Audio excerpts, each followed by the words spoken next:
Hi, and so I thought I'd better do another quick update on, could call it the Nestorius situation, but of course what we're really talking about are legacy servers, particularly vanilla World of Warcraft servers. Now, there's a few comments I want to pick up from the last time. There was a really good discussion went on in the comment section below. Of course, it's a very emotive subject. A couple of people moan about the dislikes. Don't worry about dislikes. I don't mind dislikes. If you don't like it, don't like it. I've never disliked a video. I don't actually know what a dislike means. But if you want to use it, go for it. Now, straight away, here is one comment that I do think is worth picking on, though. It says, get your facts straight. Because I better explain what this is about. What I said is that the survey that was done, the poll that was done, we can't trust the numbers exactly. It says, get your facts straight. The petition is protected by VPN providers where you can't simply sign the petition by changing IP. Really? Okay. So how does it determine between two different people? Do we inject our DNA into it? I was certainly not asked to do that. The only point I would make on this one is I have a number of profiles online, not just through this computer. I've got my computer here. I've got devices at work. I have different profiles at work. I have different profiles at other people's houses, friends' houses, family. I could, and I don't have things everywhere. I could sign it as 4 different distinct profiles that cannot be distinguished between. 4 times at least, just me. How many more times for someone who is determined to be able to sign it multiple times? If you've got a comment, if you want to actually reply back and say how it can distinguish between the 4 different versions of me, by all means put it in there. But just saying, oh, protected by VPN providers, really? Anyway, that's the last sort of negative thing I'm going to say about it. A lot of the comments were actually really, really good, whether they agreed with me or not. Now, one thing before I talk about, because Blizzard have responded as I expected them to, and before we talk about that, what we really need to talk about is what this means to people, because it means different things. People just assume what we all want is WoW servers on World of Warcraft. But what is a WoW server? Like someone's commented here, you can play as it was on that time. I want to play WoW in vanilla time, that you can't because Blizzard modified WoW. Now, although I am not gung-ho about wanting legacy servers, I do support them. I'd be quite interested. If it was available as an option, if I could level a character on a legacy server, every now and then I would probably do a little bit. I wouldn't go hammer and tongs. I wouldn't spend massive amounts of time there because I'm enjoying my live WoW. But I would like it because there are things, I agree with this person, there are things that have changed in the game that needed to change. There are some things that I didn't like, some changes I still wish were in the game. But of course, what those things are different to different people. So where do you pitch it? Where do you set it? Because vanilla, for those who didn't play at the time, and of course an awful lot of people who want the legacy servers wouldn't necessarily have played vanilla at that time. I don't know how many people did that are still very interested in World of Warcraft now. There were more changes in vanilla than during any expansion that's ever come out. The sheer number of patches that came out sort of tells you that. And it wasn't just new content. The game changed massively. The game changed between it coming out in America and coming out in Europe. And I didn't even play when it first came out in Europe. It was a month and a half, 2 months later, a month and a half later it was when I started playing it. And it changed massively over the time. So where do you pitch it? You might say, well, pitch it where it was just before the Burning Crusade pre-expansion patch came out. So in other words, the last patch where it was completely untainted by any expansion that came out afterwards. Okay, fine. That would suit me. I'd be okay with that. Because what I liked was the style of questing. I liked being sent by some crazy elf in Stormwind over to Kalimdor to the Thousand Needles in the middle of like Horde territory and trekking through things and having to run down paths and seeing big-ass spiders with skulls where their level should be. You know, if you attract one of these things, you're dead. That was nice. That was great. But I will never feel that experience again of that exploration because I've already explored that world. But still, those are features that I really liked. But what about someone else? What if someone really enjoyed all the so-called world PvP, where basically there was no such thing? People caused a scrap in like South, somewhere that sort of bordered Horde and Alliance territory usually, around about Arathi or South Shore, somewhere like that. And there'd be just a huge, big scrum appear. People enjoyed that. People loved that. But that sort of died away during vanilla. It never went away completely. But when battlegrounds were introduced, which were not there at the start, When Battlegrounds were introduced, first of all Warsong Gulch, and later on Alterac Valley, I think, came out then, and then Arathi Basin, I think they were quite close. And as soon as that started to happen, which is a more efficient way of getting honour, because the honour system was very different then as well, the big scraps in the world sort of died away a little bit anyway. As I say, they were still there, but it was no longer as prevalent, so it wasn't as easy to get into those. So if you enjoyed it, would you want it post-Battleground? Maybe you'd have preferred it if they don't put the Battlegrounds in either. Maybe you like in terms of the dungeons. Upper Blackrock Spire, for example. Upper Blackrock Spire initially was a 15-man raid. In the style of a dungeon, of course. But they scaled it back to 10-man before Burning Crusade ever came out. And, of course, it became a 5-man dungeon. Now it's gone. Do you want before or after? And then you think about some of the dungeons with, like, Blackrock Depths and things like that. Even they changed. You had the quests related to opening of the gates of Anchorage. And then different things changed in the dungeon. You're supposed to go to dungeon and collect little bits and pieces. So lots of things changed. Scholarman's one of my very favourite dungeons, if not my favourite. That changed during vanilla as well. Which version do you want? So it's probably quite difficult, even if Blizzard were thinking, yeah, okay, we can do this. They sort of know it's opening a can of worms because where do you pitch it? Talents changed through vanilla. It wasn't like some people might imagine if you hadn't played during vanilla. And I imagine a lot of the people that were doing it had played, but there's probably equally many didn't. Probably don't realise, unless of course they've been playing on thingy servers, or maybe they don't even realise then, that it wasn't just new content coming out and new raids coming out. The actual existing content was modified as well, and more heavily. The reason why the game now bears no relation to ours because we've had expansion after expansion after expansion, and things have changed in each one, but nothing changed it more than vanilla itself. So that is an issue there, and I've talked about that before. Now, one thing which I think is a really important point someone said, something that people don't really acknowledge when putting down vanilla servers is they are underground and not really streamlined anywhere. There are no advertisements for these servers, and they're not generally known by the MMO community, blah, blah, blah. That sort of links very much into what I think is Blizzard's stance on this. Now, here's the thing. None of us, no one watching this now, and not me saying it, really, really knows for certain exactly what Blizzard think about these things. My personal view, and I've said this before, I don't think Blizzard are overly bothered about the private WoW servers because it's not taking their money, because they don't offer the same service. Like, private servers during the time of vanilla, I can understand Blizzard not being happy about those, because these were people playing the game for free, not giving them any money for what was basically the same game, or very similar to it.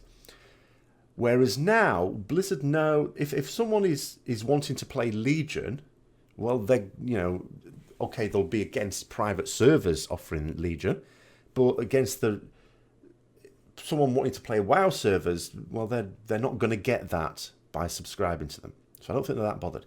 So why are they going after Nestorius? I think it's that, well, I know it's that because they've said this much at least. They have to protect their investment. It's their copyright.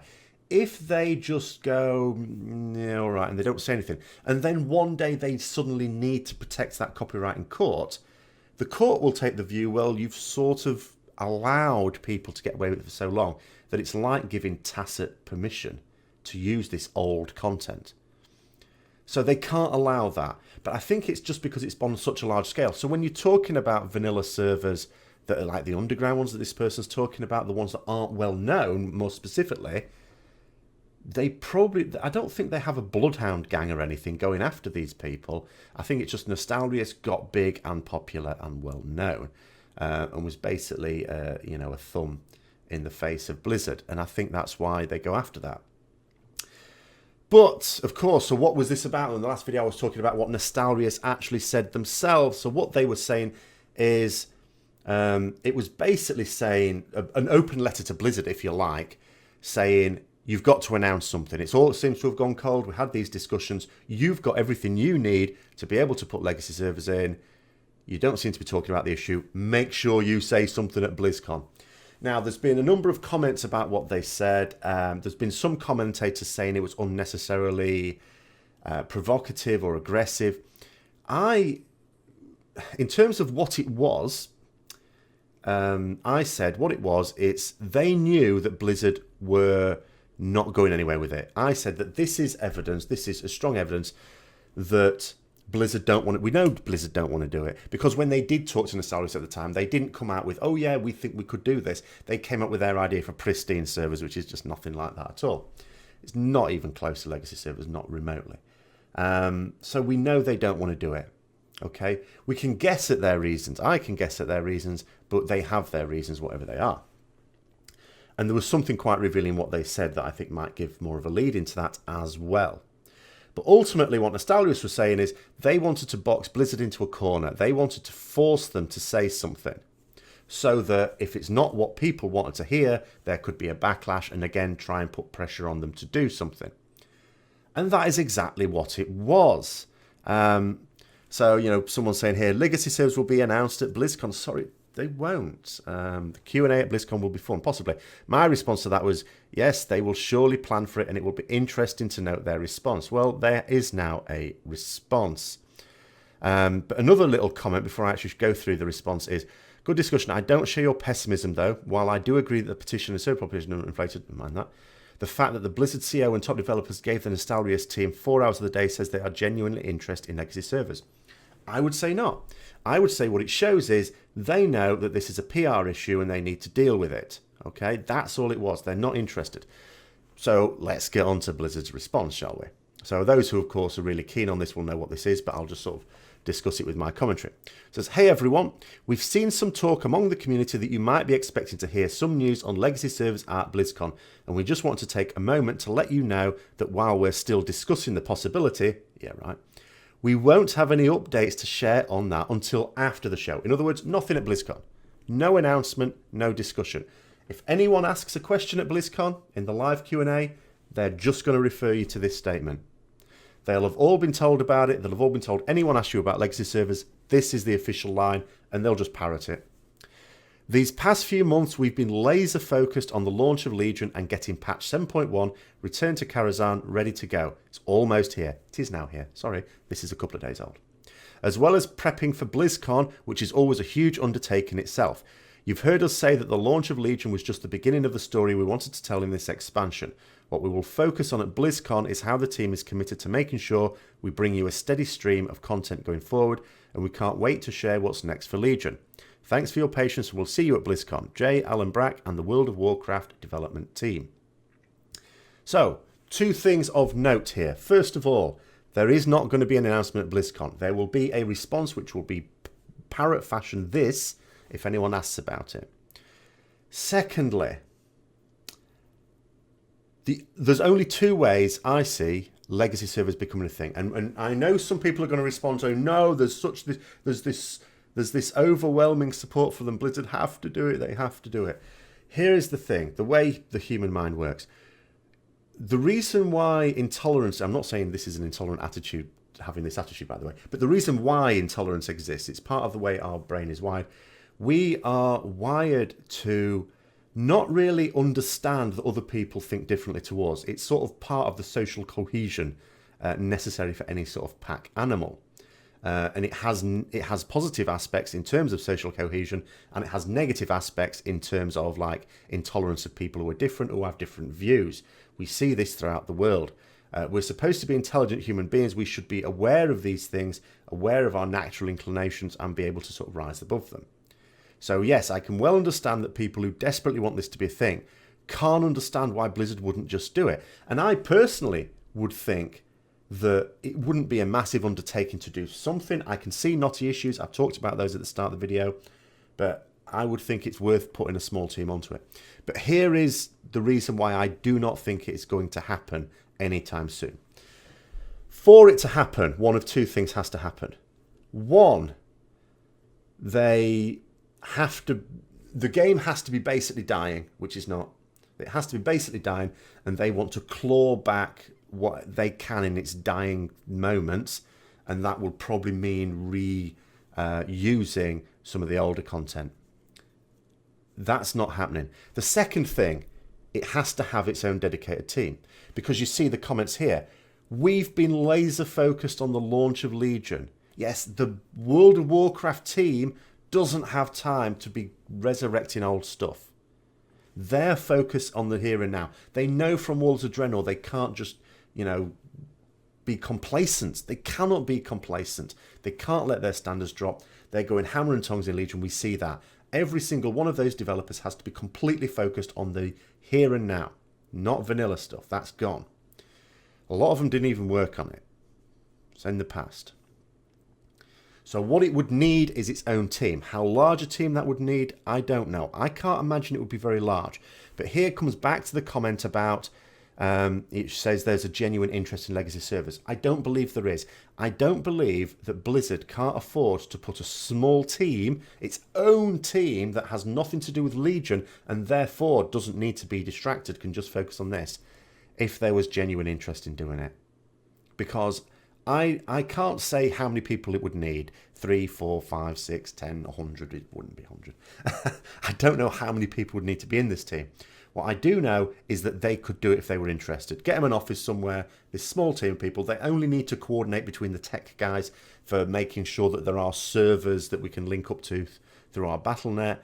That's all it needs. And then the people to actually work on making sure it's up there and on. And they're not doing that. So they're suggesting that if ever this is going to happen, it's going to be the World of Warcraft team that will do it. No, it's not. The World of Warcraft team will never have time to do this, ever, because they are going to spend all their professional time working on and promoting the new content. And as difficult as that may be for some people to realise, that is the reality. So the reality is, if you want to play World of Warcraft as it was in vanilla at some arbitrary time, because who knows at what point you'd want it to be set at, private servers are the only way to do it. And quite frankly, big, bolshy private servers are probably not going to be the way, because if Nestorius does start up again, as they threaten to, Blizzard will go after them because they are very publicly thumbing their nose at them, which means Blizzard can't be seen to allow that, as I already mentioned at the start. They can possibly turn a blind eye to servers that aren't really in the public domain so much that, they can sort of imagine that later on, if ever they do have to defend themselves in court, they can say, well, we weren't aware of these ones. They were very underground and sort of under our radar, which would be perfectly reasonable. They can't ever allow themselves to be in a situation where they are allowing people, whether it's with written consent or just tacit consent, by the fact that they're not chasing after them in court, they can't be seen to allow anyone to be using their copyright, and that's just the way it is. So anyway, that's the response, and those are my thoughts on it. By all means, comments below. I know there'll be lots of comments, positive and negative. Go for it. It's a free world, and until next time, I'll see you later.